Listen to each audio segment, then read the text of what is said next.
अब हमारे पास जो नेक्स्ट एरिया ऑफ अमेंडमेंट है that is invoicing, that is invoicing, very simple invoicing.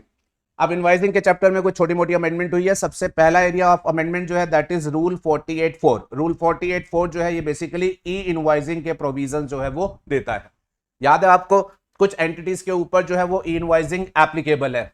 Invoicing कैसे करते हैं, आपको इनवॉइस तैयार करके इनवॉइस रजिस्ट्रेशन पोर्टल पर देना होता है। इनवॉइस रजिस्ट्रेशन पोर्टल उसका एक रेफरेंस नंबर जनरेट करके आपको वो वापसी कर देती है विद द क्यूआर कोड, और फिर आपको ये जो इनवॉइस होता है ये अपने रेसिपिएंट को इशू करना होता है। इसे हम बोलते हैं ई इनवॉइस। Very good. अब अमेंडमेंट एज सच रूल 48.4 में नहीं है, जरा सुनिएगा। अब जब आप ई इनवॉइस को रजिस्टर कराते हैं इनवॉइस रजिस्ट्रेशन पोर्टल के ऊपर, तो आपको कुछ याद है, गवर्नमेंट की ये जो ई इनवॉइस की पोर्टल जहां पर ई इनवॉइसिंग के लिए रजिस्ट्रेशन कराना होता है वो पोर्टल सेपरेट है। जो जीएसटी की पोर्टल है कॉमन पोर्टल जहां रजिस्ट्रेशन रिटर्न्स वगैरह होता है वो अलग है, ई इनवॉइसिंग की पोर्टल जो है वो अलग है। ठीक है, अब ये बात आपको याद होगी, ई इनवॉइसिंग पहले गवर्नमेंट ने एक बड़ी थ्रेशोल्ड के साथ एप्लीकेबल कराई थी 500 करोड़, फिर धीरे धीरे घटा करके आज की डेट में उन्होंने 10 करोड़ तक के लेवल पर ला दिया है। आज की डेट में ई इनवॉइसिंग की थ्रेशोल्ड क्या है, 10 करोड़ की। अगर एज अ रजिस्टर्ड पर्सन आपने जब से जीएसटी आया उस साल से लेकर के आज तक किसी भी प्रीवियस ईयर में 10 करोड़ से ज्यादा का एग्रीगेट टर्नओवर किया है तो आपके ऊपर ई इनवॉइसिंग एप्लीकेबल है।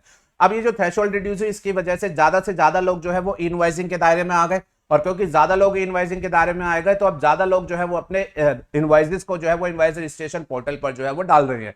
अच्छा, गवर्नमेंट को भी ये बात पता थी कि इनवॉइसेस बहुत सारे होंगे, लाखों में होंगे, करोड़ों में होंगे, तो एक ई इनवॉइस पोर्टल से काम नहीं चलेगा। उन्होंने टोटल 10 पोर्टल जो थी वो विजुलाइज करी थी। बट यहीं पर ध्यान से सुनिएगा, उन्होंने टोटल 10 पोर्टल विजुलाइज करी थी, लेकिन शुरुआती दौर में उन्होंने सिर्फ एक ही ऑपरेशनल करी थी।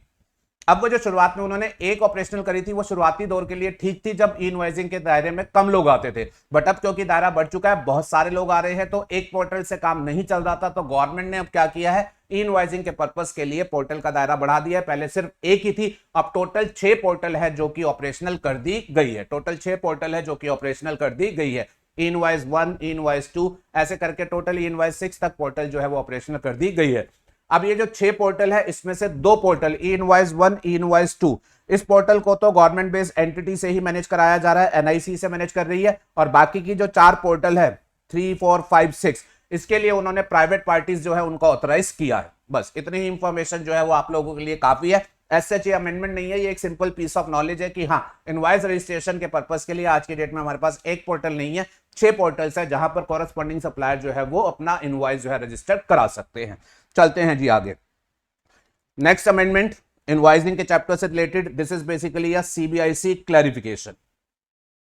अच्छी क्लैरिफिकेशन है, ये की गई है किस मुद्दे पर, दिस इज अ क्लैरिफिकेशन, क्या entities excluded from E invoicing provision, entities excluded from E invoicing provision.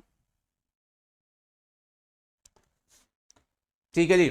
अब आपको याद होगा इनवॉइसिंग का जब आपने नोटिफिकेशन पढ़ा था तो थ्रेशोल्ड है 10 crore, aggregate turnover previous year का 10 करोड़ से ज्यादा है तो इनवॉइसिंग एप्लीकेबल है। लेकिन उस नोटिफिकेशन ने क्या बोला था, 10 करोड़ से ज्यादा भी होगा तो भी कुछ एंटिटीज जो होंगी वो इनवॉइसिंग के प्रोविजन से जो होंगी वो बाहर रहेंगी। याद आती है, उसी नोटिफिकेशन ने कहा था 10 करोड़ से ज्यादा भी होगा तो भी कुछ एंटिटीज जो होंगी वो इनवॉइसिंग के प्रोविजन में नहीं आएंगी, जैसे SCZ यूनिट, जैसे गवर्नमेंट के डिपार्टमेंट, जैसे लोकल अथॉरिटी। और इसके अलावा आपको याद आता हो तो कुछ ऐसे सर्विसेज के सप्लायर जिनके ऊपर स्पेशल इनवॉइसिंग के प्रोविजन रूल 54 में एप्लीकेबल होते हैं, जैसे बैंकिंग कंपनी, फाइनेंशियल कंपनी, याद आ रहा है, इंश्योरेंस कंपनी, आपका GTA, ट्रांसपोर्टेशन और पैसेंजर सर्विसेज देने वाले। हल्का हल्का याद आ रहा होगा, नहीं याद आ रहा तो सिंपली हल्का सा इतना तो याद आ रहा होगा, हाँ, कुछ एंटिटीज को चाहे उनका थ्रेशोल्ड बड़ा भी क्यों ना हो उन्हें ई इनवॉइसिंग के दायरे से जो था वो एक्सक्लूड किया गया था। अब वो जो एक्सक्लूडेड एंटिटीज थी, वो जो एक्सक्लूडेड एंटिटी थी, उन्होंने गवर्नमेंट से जो है वो कुछ क्लैरिफिकेशन मांगी। क्या क्लैरिफिकेशन मांगी, मैंने यहाँ चार्ट बेस्ड प्रेजेंटेशन दिया। उन्होंने कहा कि जैसे मान लीजिए एक सप्लायर है ABC बैंक, बैंकिंग कंपनी है, बैंकिंग कंपनी। अब बैंकिंग कंपनी जो है ये सप्लाई ऑफ सर्विसेज करती है, ठीक है। अब बैंक बड़े हैं, थ्रेशोल्ड इनका बहुत, जो टर्नओवर है बहुत ज्यादा है, जो 10 करोड़ की थ्रेशोल्ड है उससे बहुत ज्यादा है, बट ये ई इनवॉइसिंग से एक्सक्लूडेड है, तो चाहे टर्नओवर इनका कितना भी क्यों ना हो, इन्होंने सप्लाई ऑफ बैंकिंग सर्विस करी तो ई इनवॉइसिंग एप्लीकेबल नहीं है। ठीक है, ये तो बड़ी जनरल सी बात है। अब हुआ क्या, ये जो बैंकिंग कंपनी थी, इन्होंने बैंकिंग सर्विस देने के अलावा, लेट्स सपोज इन्होंने water can, old furniture, computer वगैरह जो है इस तरीके की कोई चीजें अपने ब्रांच ऑफिस में जो पुरानी हो गई थी बेची। अब जब इन्होंने अपना पुराना फर्नीचर, कंप्यूटर वगैरह बेचा तो that is also supply of goods. ठीक है जी। अब उसके ऊपर भी इन्हें जो होगा वो जीएसटी जो है वो पे करना है, तो उसका भी जो होगा इन्हें इनवॉइस प्रिपेयर करना है। अब इन एंटिटीज ने पूछा कि आपने जब हमें ई इनवॉइसिंग के नोटिफिकेशन से एक्सक्लूड किया है कि बैंकिंग कंपनी एक्सक्लूडेड है ई इनवॉइसेस से, तो क्या हम सिर्फ तब एक्सक्लूडेड है जब हम बैंकिंग सर्विसेज दे रहे हो, या ये एक्सक्लूजन तब भी चलेगा जब हमने अपनी कोर बैंकिंग सर्विस नहीं, हमने कोई अदर इंसिडेंटल सप्लाई करी, जैसे मेरे केस में मैंने अपने पुराने फर्नीचर वगैरह बेचे। तो सीबीआईसी ने यहां पर सिंपल सी क्लैरिफिकेशन ये दी है कि आपको जब हमने इनवाइजिंग के नोटिफिकेशन से एक्सक्लूड किया है तो आप सब पर्पस के लिए एक्सक्लूडेड है। अब आप अपनी कोर जो सर्विस है वो दे या आप कोई अदर तरीके की सर्विस दे, since as an entity you are excluded, तो whatever type of supply you are making, आपको किसी भी सप्लाई के रिस्पेक्ट में जो होगा वो ई इनवाइजिंग के प्रोविजन एप्लीकेबल नहीं होंगे। तो अकॉर्डिंगली ये अपना ओल्ड फर्नीचर वगैरह बेचेंगे तो इसके ऊपर भी ई इनवाइजिंग जो होगी वो एप्लीकेबल नहीं होगी। तो यही बेसिकली उन्होंने सब्जेक्ट में लिख करके दिया है। क्लैरिफिकेशन क्या है, जो एंटिटीज ई इनवाइसिंग के प्रोविजन से एक्सक्लूडेड है, they shall not be required to issue e invoice in respect of any supply, चाहे वो उनकी कोर सप्लाई हो या अदर सप्लाई हो, any supply made by such entity. I hope clear है। चलिए, बड़ी सिंपल सी क्लैरिफिकेशन है। टेक्स्ट आगे दिया गया है, जो पढ़ना चाहते हैं वो पढ़ भी सकते हैं। फिर उसके बाद इनवॉइसिंग को लेकर के जो अगली अमेंडमेंट है, that is rule 46. This is very important amendment for the examination. You can expect a question based on this amendment. अब रूल 46 ये बात करता था अबाउट इनवॉइस पर्टिकुलर्स, कि जब टैक्स इनवॉइस एक पर्सन को इशू करना होता है तो उसे उस इनवॉइस पर क्या क्या पर्टिकुलर्स जो है वो रिकॉर्ड करने होते हैं। तो पहले कुछ जरा बैकग्राउंड हल्का सा रिकलेक्ट करा रहा हूं, फिर अमेंडमेंट स्पेसिफिक बात करूंगा। यहां हमारे पास एक सप्लायर है, जीएसटी में रजिस्टर्ड पर्सन है, उसने सप्लाई करी मे बी ऑफ गुड्स और सर्विस, जो सप्लाई करी वो टैक्सेबल गुड्स एंड सर्विसेज की है, मतलब उन गुड्स एंड सर्विसेज की उसने सप्लाई करी है जिनके ऊपर जीएसटी है। Let's suppose for the sake of example 18% GST वाली कोई सप्लाई इन्होंने करी है टू अ रेसिपिएंट। ठीक है। अब रजिस्टर्ड पर्सन जब भी कभी टैक्सेबल गुड्स एंड सर्विसेज की सप्लाई करता है तो फिर उसे टैक्स इनवॉइस जो है वो इशू करना होता है as per the provision of section 31। अच्छा, सेक्शन 31 बताता है कि आपको इनवॉइसिंग किस स्टेज पर जो है वो रेस करनी होती है। वो सब आपको पता है कि सप्लायर किस पॉइंट ऑफ टाइम पर इनवॉइस जो है वो तैयार करेगा। साथ में सेक्शन 31 ये कहता है कि इनवॉइस जब भी तैयार करना होगा तो उस पर आपको पर्टिकुलर्स क्या क्या कैप्चर करने होंगे उसको हम प्रेस्क्राइब करेंगे, और वो रूल 46 में जो है वो प्रेस्क्राइब्ड है। I would like to repeat, supplier taxable goods और सर्विस की सप्लाई कर रहा है तो उसे इनवॉइस काटना है, 31 कहता है। उसे इनवॉइस इस पॉइंट ऑफ टाइम पर काटना है, वो पॉइंट ऑफ टाइम भी 31 बताता है, बट उसे इनवॉइस पर क्या क्या पर्टिकुलर्स लिखने हैं उसके लिए 31 कहता है वो हम प्रेस्क्राइब करेंगे, और वो प्रेस्क्राइब किया गया रूल 46 में। अब रूल 46 में इनवॉइस पर जो जो पर्टिकुलर्स लिखने हैं वो बताए गए हैं। बहुत सारे पर्टिकुलर्स है, मैं अपने मुद्दे वाले पर्टिकुलर्स की बात करता हूं। वो ये कहता है कि हमारे मुद्दे के जो पर्टिकुलर्स है वो रेसिपिएंट को लेकर के, अब रूल 46 में रेसिपिएंट को लेकर के जो जो पर्टिकुलर्स कैप्चर करने की बात लिखी गई है, जरा ध्यान से सुनिएगा, ये पढ़ी हुई बात है, मैं अभी आपको रिकलेक्ट करा रहा हूं। 46 ये कहता है कि अगर ये जो सप्लायर है इसने जो सप्लाई करी है ये B2B सप्लाई करी है, मतलब इसने जिस रेसिपिएंट को सप्लाई करी है वो रजिस्टर्ड पर्सन है, तो फिर इसको रेसिपिएंट को लेकर के रेसिपिएंट का नाम, रेसिपिएंट का एड्रेस एंड रेसिपिएंट का जीएसटीएन नंबर, ये जो होगा वो इनवॉइस पर कैप्चर करना पड़ेगा। तो यहां मिस्टर एक्स को आपने सप्लाई करी जो कि एक रजिस्टर्ड पर्सन है, तो सप्लायर आपको मिस्टर एक्स नाम, उसका एड्रेस लेकर के वो लिखना है और उसका जीएसटीएन नंबर जो है वो आपको मेंशन करना है। फिर उसके बाद रूल 46 कहता है लेकिन अगर आपने सप्लाई करी है B2C सप्लाई, B2C सप्लाई मतलब अनरजिस्टर्ड है रेसिपिएंट, तो फिर आपको रेसिपिएंट के रिस्पेक्ट में ये डिटेल कैप्चर करनी है, रेसिपिएंट का नाम, रेसिपिएंट का एड्रेस एंड, क्योंकि वो रजिस्टर्ड है नहीं तो जीएसटीएन तो है नहीं, उसके बजाय आपको रेसिपिएंट के रिस्पेक्ट में अब ये डिटेल लेनी है, address of delivery. Address of delivery का मतलब जहां जिस एड्रेस पर आपने उस रेसिपिएंट को गुड्स या सर्विस की डिलीवरी दी है वो आपको कैप्चर करना है, और स्टेट भी कैप्चर करना है एंड स्टेट कोड जो है रेसिपिएंट का वो भी जो है वो कैप्चर करना है। कहने का मतलब क्या है, B2B सप्लाई में name, address and GSTN number है, जबकि B2C सप्लाई में name, address and address of delivery, state and state code है। Are you okay with this?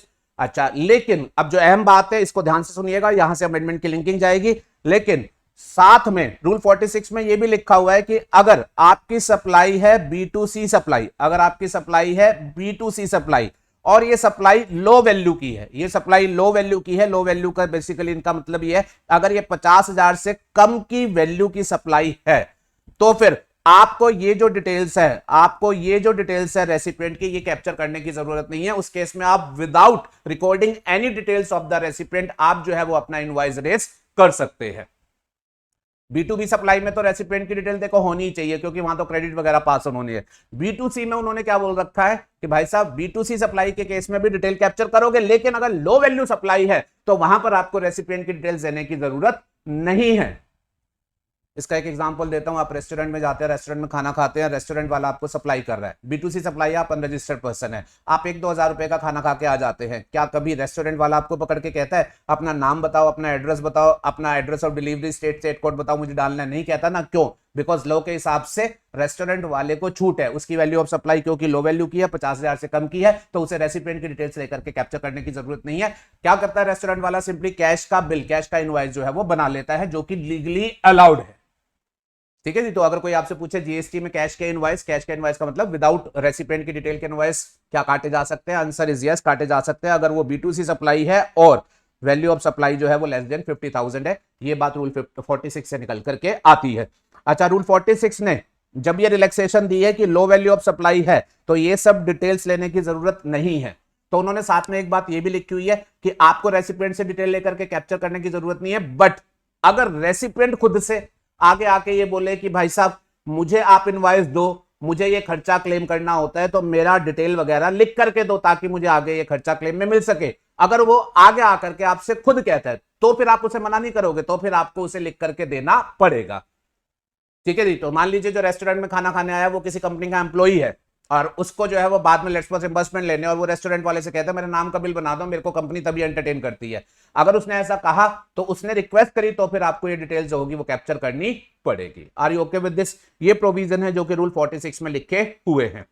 अब रूल 46 ने ये जो B2C सप्लाई को लेकर के बात लिखी हुई है, लो वैल्यू ऑफ सप्लाई, जिस पर जर्नली रेसिपिएंट की डिटेल्स कैप्चर करने की जरूरत नहीं है जब तक रेसिपिएंट ना बोले। ठीक है, तो आप थोड़ी देर के लिए मान लो रेसिपिएंट नहीं चाहता, उसने कोई रिक्वेस्ट नहीं करी, तो सप्लायर को आप कैप्चर नहीं करनी है। अब इस बात में जो है वो चेंज किया गया है, अब इस बात में जो है वो चेंज किया गया है। अमेंडमेंट ये की गई है कि एक प्रोविजो इंसर्ट किया गया है जिसमें यह कहा गया है कुछ केस में, पहले सुनिएगा फिर पढ़वाऊंगा, कुछ केस में सप्लाई B2C सप्लाई है, लो वैल्यू की है, पर कुछ केसेस में लो वैल्यू की सप्लाई होने के बावजूद भी आपको रेसिपिएंट की कुछ डिटेल जो होगी वो कैप्चर करनी पड़ेगी। कुछ केस में, वो केस क्या है वो अभी मैं आपको बताऊंगा। कुछ केस में लो वैल्यू सप्लाई होने के बावजूद भी आपको रेसिपिएंट की डिटेल जो होगी वो कैप्चर करनी पड़ेगी। ये अमेंडमेंट हुई है। अब वो केसेस क्या है मैं आपको भी बताने वाला हूं, सिंपल एक लाइन से पहले दिमाग में फिक्स कर ले। कुछ केसेस में B2C सप्लाई लो वैल्यू की भी होगी तो भी रेसिपिएंट की डिटेल जो होगी वो कैप्चर करनी पड़ेगी। अब जो केसेस है वो सप्लाई ऑफ सर्विसेज के उन्होंने बोले हैं, गुड्स के नहीं, ध्यान रखिएगा, ये बड़ा इंपॉर्टेंट होगा, ये ध्यान में रखना होगा। सिर्फ सर्विसेज के रिस्पेक्ट में उन्होंने बोला है कि कुछ केसेस में सप्लाई ऑफ सर्विस के कुछ केसेस में आपको रेसिपिएंट की डिटेल देखनी होगी। चलिए जी, मैं अब आपको पढ़वाता हूं। ये हमारे पास है, डिटेल्स मैंने सारी लिखी। रूल 46E B2C सप्लाई की हम बेटा बात कर रहे हैं, ठीक है ना, 46E एंड 46F। 46E वो ये कहता है जी भाई साहब अगर 50,000 से ज्यादा की वैल्यू है तो name, address, address of delivery, state and state code, ये आपको लेना ही लेना है, बड़ी वैल्यू की है। बट अगर वैल्यू लो वैल्यू है तो 46F ये कहता है name, address, address of delivery, state and state code, ये सिर्फ तभी लेना जरूरी होगा जब रेसिपिएंट ने रिक्वेस्ट किया, जब रेसिपिएंट ने रिक्वेस्ट किया सिर्फ तभी लेना जो है वो जरूरी होगा। अगर रेसिपिएंट रिक्वेस्ट नहीं कर रहे तो फिर जरूरी नहीं होगा, और आप मान के चले रेसिपिएंट रिक्वेस्ट नहीं कर रहा है तो फिर जरूरी नहीं है। बट अब ये प्रोविजो इसमें इंसर्ट कर दिया गया है सर्विसेज के लिए, ध्यान से देखिएगा। अब ये कहता है वेयर एनी टैक्सेबल सर्विस, ध्यान में रखना सिर्फ सर्विस के लिए, where any taxable service is supplied by और थ्रू एन ECO और by a supplier of OIDR services, to a recipient who is unregistered, मतलब B2C सप्लाई है, irrespective of the value of supply. तो अब इस case में value कम भी क्यों ना हो, a tax invoice issued by registered person shall contain, capture करना ही पड़ेगा, the name and address of the recipient along with the pin code and the name of the state जहां से रजिस्टर्ड पर्सन बिलोंग करता है। तो please emphasis से ध्यान में रखिएगा भाई साहब, 46F लेस देन 50,000 के केस में कैप्चर करना जरूरी नहीं है, ये कहता था। बट अब प्रोविजो एक्सेप्शन ये है कि नहीं, आपको अनरजिस्टर्ड रेसिपिएंट है, irrespective of the value of supply, come value की भी है तो भी आपको जो होगा इनवॉइस पर रेसिपिएंट का नेम, उसका address with pin code and उसका स्टेट, ये डिटेल जो होगी वो कैप्चर करनी पड़ेगी। Are you okay with this? अच्छा, और ये जो डिटेल आप कैप्चर करोगे, the said address shall be deemed to be address on record of the recipient. और ये जो डिटेल आप कैप्चर करोगे अपने इनवॉइस के ऊपर, ये माना जाएगा कि सप्लायर के रिकॉर्ड में ये रेसिपिएंट का एड्रेस ऑन रिकॉर्ड है। अमेंडमेंट क्यों की गई है, क्या वजह है, क्या इंपैक्ट है, मैं सारा डिटेल में बताऊंगा। पहले आपको एक्सेप्शन याद कर लेना है, याद हो गया है। लो वैल्यू होगी, B2C में लो वैल्यू पर नहीं करना होता, बट इस एक्सेप्शन में जो केसेस है वहां करना पड़ेगा।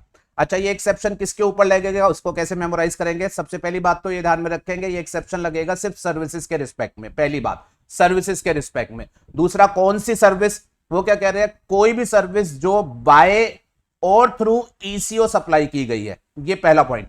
बाय ECO और थ्रू ECO। बाय ECO का मतलब क्या हो गया, मान लीजिए मिस्टर एक्स एक सर्विस सप्लाई करता है और उसने अपना E-कॉमर्स प्लेटफॉर्म बना रखा है, वो सर्विस सप्लाई करता है और उसकी अपनी वेबसाइट है, वेबसाइट के थ्रू ऑर्डर पेमेंट्स वगैरह आते हैं और वो सप्लाई करता है। Are you okay? तो वो क्या हो गया, ECO। तो ऐसा कोई भी व्यक्ति जो अपने आप में E-कॉमर्स प्लेटफॉर्म बना करके बैठा हुआ है, उसको ये डिटेल्स होंगी वो कैप्चर करनी ही पड़ेंगी। Are you okay with this? Yes.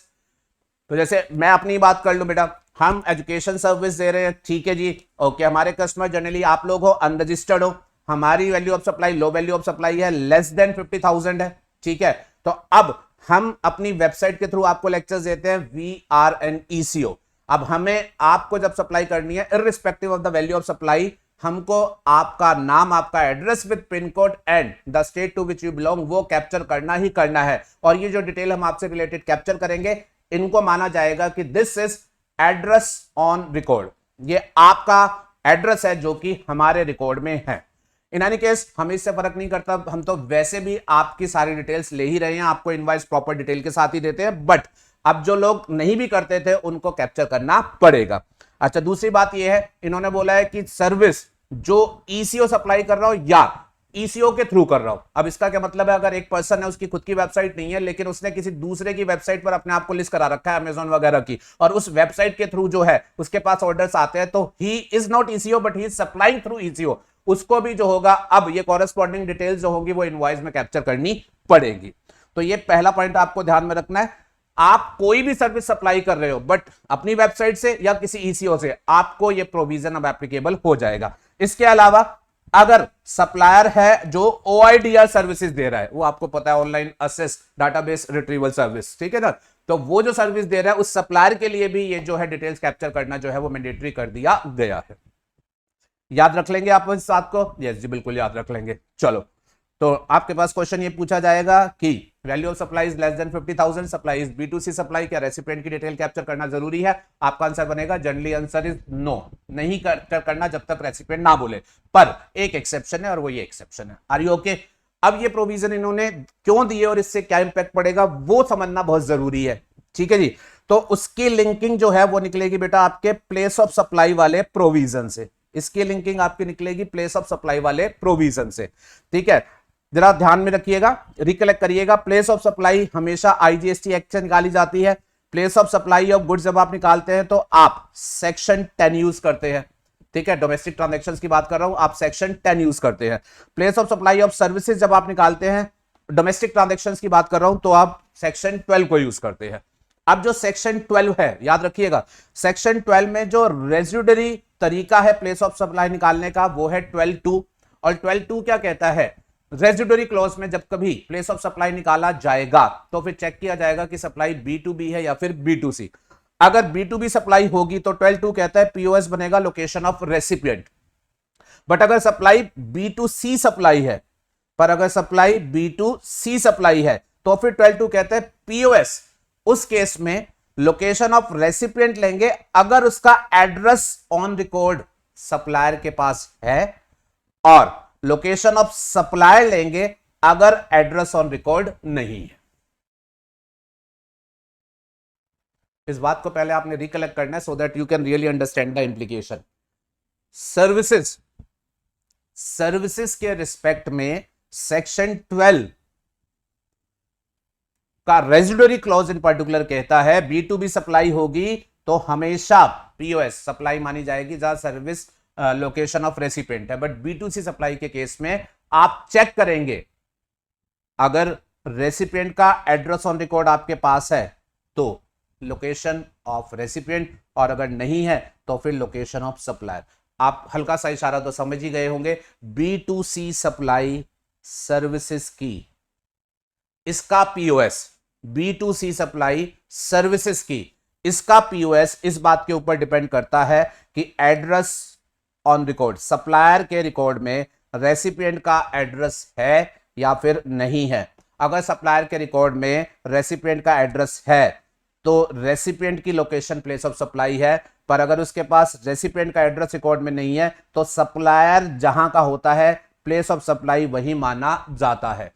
बस बिल्कुल आपने सही पकड़ लिया। अब होगा क्या देखिएगा। मान लीजिए B2C सप्लाई है और लो वैल्यू की है, B2C सप्लाई है और लो वैल्यू की है। अमेंडमेंट से पहले सप्लायर अगर एक B2C सप्लाई कर रहा है जिसकी value of supply less than 50,000 है और उसने रेसिपिएंट की कोई डिटेल्स कैप्चर नहीं करी, उसने सिंपली कैश वाला इनवॉइस बना दिया, सिंपल, जो कि लीगली अलाउड था। उसने रेसिपिएंट की कोई डिटेल कैप्चर नहीं करी तो रेसिपिएंट का एड्रेस ऑन रिकॉर्ड उसके पास नहीं है, रेसिपिएंट का एड्रेस ऑन रिकॉर्ड उसके पास नहीं है, और POS क्या बनेगा? Location of supplier. बट अगर अमेंडमेंट के बाद की बात करें, वो B2C सप्लाई कर रहा है, लो वैल्यू की कर रहा है, पर वो जो सर्विसेज की सप्लाई कर रहा है वो एक्सेप्शनल कैटेगरी में फॉल कर रही है, तो उसे रेसिपिएंट की डिटेल जो होगी वो कैप्चर करनी ही पड़ेगी, और जिस डिटेल को वो कैप्चर करेगा वो अब बन जाएगी एड्रेस ऑन रिकॉर्ड। उसकी वजह से अब जो POS होगा वो लोकेशन ऑफ रेसिपिएंट जो होगा वो बन जाएगा। तो आप समझ रहे हैं POS के ऊपर अब इंपैक्ट आ जाएगा। POS जो पहले लोकेशन ऑफ सप्लायर था, क्योंकि एड्रेस ऑन रिकॉर्ड उसने कैप्चर ही नहीं किया, कुछ है ही नहीं उसके पास, वो अब चेंज होकर के लोकेशन ऑफ रेसिपिएंट जो होगा वो अब बन जाएगा, क्योंकि एड्रेस ऑन रिकॉर्ड लेना जरूरी हो गया है। आई होप ये बात आपको समझ में आती है। गवर्नमेंट बेसिकली ये चाहती है कि ये जो भी ई-कॉमर्स वगैरह जो है पॉपुलेट हो रहा है, इंडिया में बहुत ज्यादा फैल रहा है ना, तो ई-कॉमर्स ट्रांजैक्शन के रिस्पेक्ट में वो ये चाहते हैं कि प्रॉपर POS निकाला जाए, इसलिए उन्होंने बेसिकली ये डिटेल कैप्चर करना जो है वो मैंडेटरी कर दिया है। मैंने इसे आगे चार्ट की फॉर्म में जो है वो आपको प्रेजेंट करके दिया है, देखिएगा। अमेंडमेंट को सिंपली जब रिवाइज करना तो यहां से कर लेना। सप्लाई है सर्विस की, ध्यान में रखना अमेंडमेंट सिर्फ सर्विसेज के लिए है, और सप्लाई कौन सी है? B2C, और लेस देन 50,000 की है, लो वैल्यू की है। I need not tell you, अगर सप्लाई 50,000 या उससे ज्यादा की होती तो फिर रेसिपिएंट की डिटेल कैप्चर करना मैंडेटरी था, फिर एड्रेस ऑन रिकॉर्ड होता ही होता, तो वहां पर तो कोई इंपैक्ट था ही नहीं। लो वैल्यू के केस में सिर्फ छूट थी, वहां पर इंपैक्ट आया है, ठीक है जी। और जिस अनरजिस्टर्ड पर्सन को सप्लाई की गई है वो B2 सप्लाई, उसमें रेसिपिएंट ऐसा नहीं है जो खुद से आकर के कह रहे हैं कि मेरी डिटेल जो है वो कैप्चर करो, और रेसिपिएंट अगर खुद से नहीं कह रहा मेरी डिटेल कैप्चर करो, तो इस केस में इनवॉइस पर ये सब कैप्चर करना जो है वो कभी जरूरी नहीं था। बट अब उन्होंने क्या कह दिया? अब उन्होंने केस को सेग्रीगेट कर दिया। अब उन्होंने क्या बोला है कि अगर कोई भी सर्विस दी जा रही है, कोई भी सर्विस ECO के द्वारा अपनी वेबसाइट से, या किसी दूसरे की वेबसाइट से ECO के द्वारा, या फिर OIDR सर्विस दी जा रही है, तो डिटेल्स कैप्चर करना जो होगा वो मैंडेटरी हो जाएगा। अदर केसेस में आप बिना डिटेल्स कैप्चर किए काम कर लोगे, बट इन दो केसेस में डिटेल कैप्चर करना जो होगा वो जरूरी हो जाएगा, और जो डिटेल्स आप कैप्चर करोगे वो बन जाएगा address on record.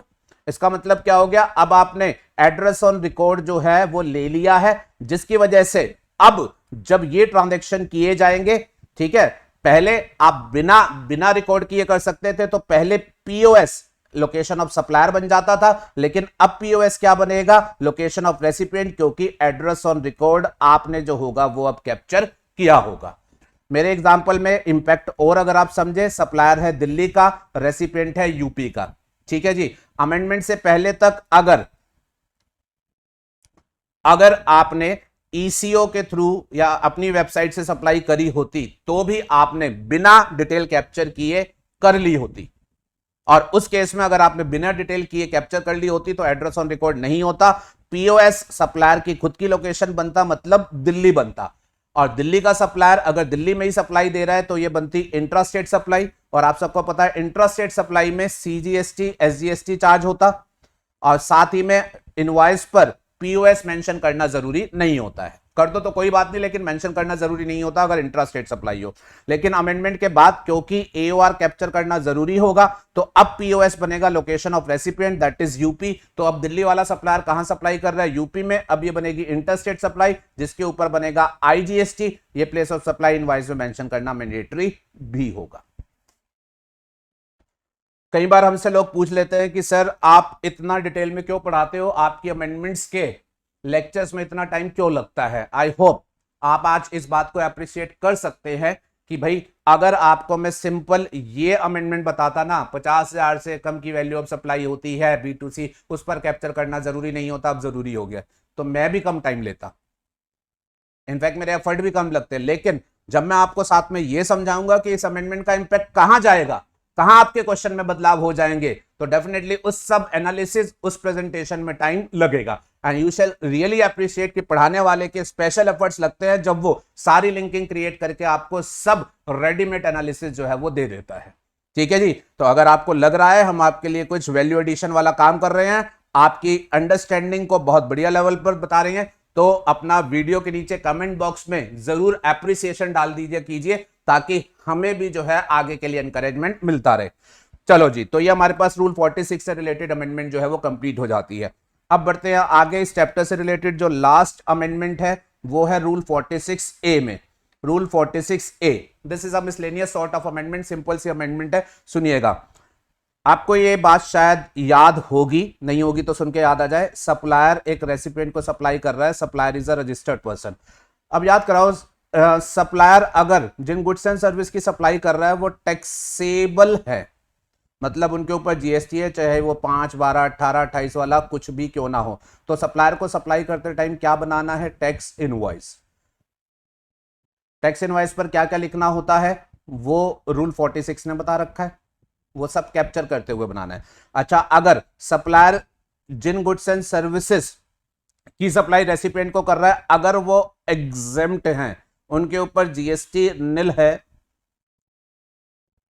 Then in that situation, आप सभी लोगों को पता होगा, उस केस में टैक्स इनवॉइस नहीं बनाना होता, उस केस में इस पर्सन को क्या बनाना होता है, बिल ऑफ सप्लाई।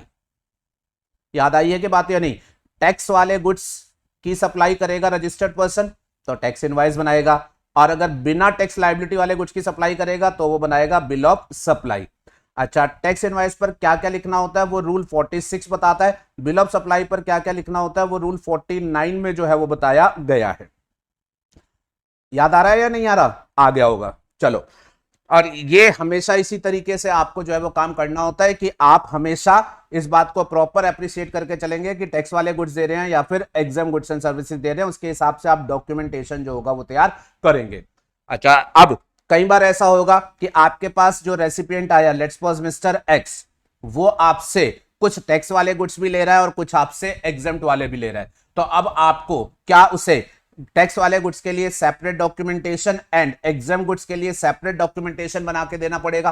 पर्सन एक ही है बट वो आपसे 2 कैटेगरी के गुड्स या सर्विसेज की सप्लाई ले रहा है, तो क्या अब आपको 2 सेपरेट डॉक्यूमेंटेशन बनाने पड़ेंगे? Answer is yes, answer is yes. आपको जो होंगे वो सेपरेट डॉक्यूमेंट ही जो होगा वो बनाने पड़ेंगे। एक ही बायर है, आप उसी को दे रहे हो, at one point of time दे रहे हो, बट आपको सेपरेट डॉक्यूमेंटेशन जो होंगे वो बनाने पड़ेंगे। सर ये तो तकलीफ वाली बात है, बिल्कुल, लेकिन आपको ऐसा करना पड़ेगा। हाँ, लॉ ने इस केस में एक रिलैक्सेशन जो है वो जरूर दी थी। लॉ ने ऐसे कुछ कहा था, अगर आपको याद आए, अगर आप B2B सप्लाई कर रहे हैं, मतलब रजिस्टर्ड पर्सन को सप्लाई कर रहे हैं, तो आपको सेपरेट ही बनाने पड़ेंगे। बट अगर आप B2C सप्लाई कर रहे हैं, अगर आप B2C सप्लाई कर रहे हैं तो फिर आपको रिलैक्सेशन दी गई थी और कहा गया था उस केस में जो है आप tax come bill of supply के नाम से एक सिंगल डॉक्यूमेंट जो है वो आप बना सकते हैं। उस केस में आप tax come bill of supply के नाम से एक सिंगल डॉक्यूमेंट जो है वो बना सकते हैं, सॉरी टैक्स कह रहा है, invoice cum bill of supply के नाम से। तो ये रूल 46A था। रूल 46A में ये लिखा हुआ है, not with standing rule 46, rule 49 and 54। 46 tax invoice, 49 bill of supply, 54 होता है जहां वो स्पेशल इनवॉइसिंग के प्रोविजन होते हैं। उन सबको ओवररूल करते हुए इसमें क्या कहा गया था कि अगर जो रजिस्टर्ड पर्सन है वो गुड्स एंड सर्विसेज की सप्लाई कर रहा है लेकिन B2C सप्लाई है मतलब अनरजिस्टर्ड को है, अब उसमें टैक्सेबल सप्लाई और एग्जेम्प्टेड दोनों है, तो वो सिंगल इनवॉइस का bill of supply may be issued. May be issued मतलब आप अलग बनाना चाहो तो अलग बनाओ, लेकिन अगर सिंगल बनाना चाहो तो आपको ये रिलैक्सेशन है। Are you okay with this? Yes. तो अब 46 एंड 49 जो अलग अलग बात करते थे उसको ओवररूल करते हुए रजिस्टर्ड पर्सन को यहां पर B2C सप्लाई के रिस्पेक्ट में रिलैक्सेशन दे दी गई थी, सिंगल इनवॉइस का बिल ऑफ सप्लाई वो बना सकता है। अच्छा, अब जो लोग इस रूल 46A के हिसाब से single invoice cum bill of supply बनाते थे वो क्या कर रहे थे, कुछ ऐसी सिचुएशन सामने आई कि वो invoice cum bill of supply बनाते टाइम, डॉक्यूमेंट बनाते टाइम, सिंगल डॉक्यूमेंट बनाते टाइम उसमें अपनी मनमर्जी से पर्टिकुलर्स ले रहे थे।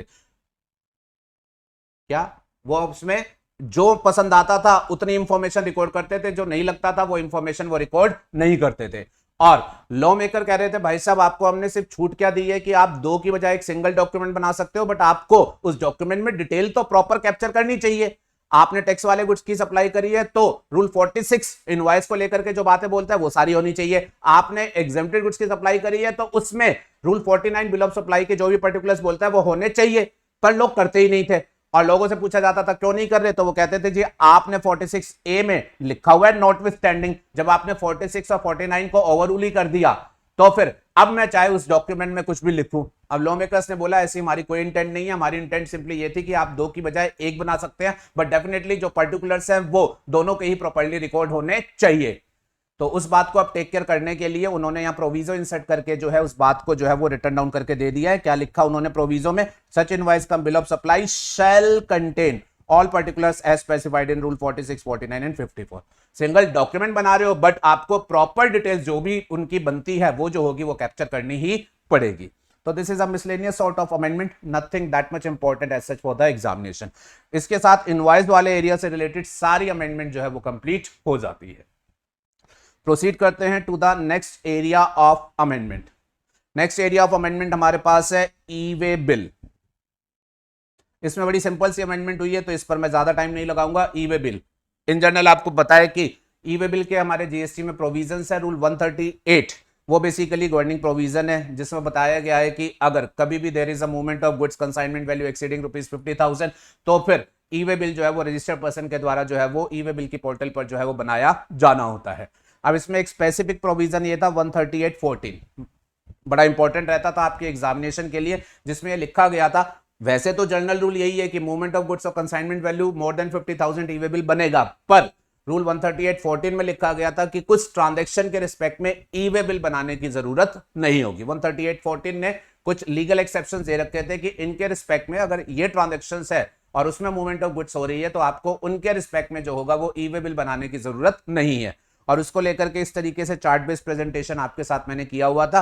इसमें आपको मैं हल्का सा याद कराता हूं, इसमें वन ऑफ द कैटेगरी जहां ई वे बिल बनाने की जरूरत नहीं है वो कुछ स्पेसिफाइड गुड्स थे। उन्होंने बोला था 8 आइटम्स हमने लिख करके बता रखे हैं, उसके रिस्पेक्ट में जो है वो ई वे बिल बनाने की जरूरत नहीं है। उसमें एक आइटम आपके पास था ज्वेलरी।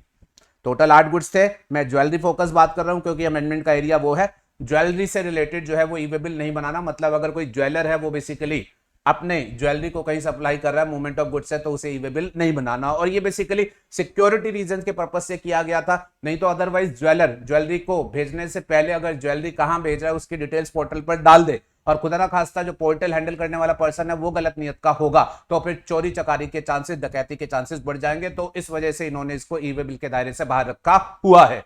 अब उन्होंने जो है इसमें एक एक्सेप्शन ऐड कर दिया है। उन्होंने कहा कि वैसे तो ज्वेलरी के ई वे बिल नहीं बनाने, लेकिन लिख दिया है एक्सेप्ट इमिटेशन ज्वेलरी। अब इमिटेशन ज्वेलरी का बेसिकली मतलब होता है आर्टिफिशियल ज्वेलरी, नकली ज्वेलरी, ठीक है ना। सस्ती ज्वेलरी नहीं होती जो दिखने में लगती है सोने की है बट होती नहीं है। तो अगर वो जो इमिटेशन ज्वेलरी, आर्टिफिशियल ज्वेलरी जिसे बोलते हैं, अगर उसकी मूवमेंट है तो उसका ई वे बिल बनाना जो है वो आज की डेट में जो है वो कंपलसरी कर दिया गया है। पहले हर तरीके की ज्वेलरी के लिए ई वे बिल से एक्सक्लूजन था, बट अब आर्टिफिशियल ज्वेलरी जो है वो इस एक्सक्लूजन से बाहर कर दिया गया है, मतलब उसकी मूवमेंट के लिए जो है वो ई वे बिल बनाना जो है वो कंपलसरी हो गया है। बड़ी सिंपल सी अमेंडमेंट है and this is the only amendment in the E way bill.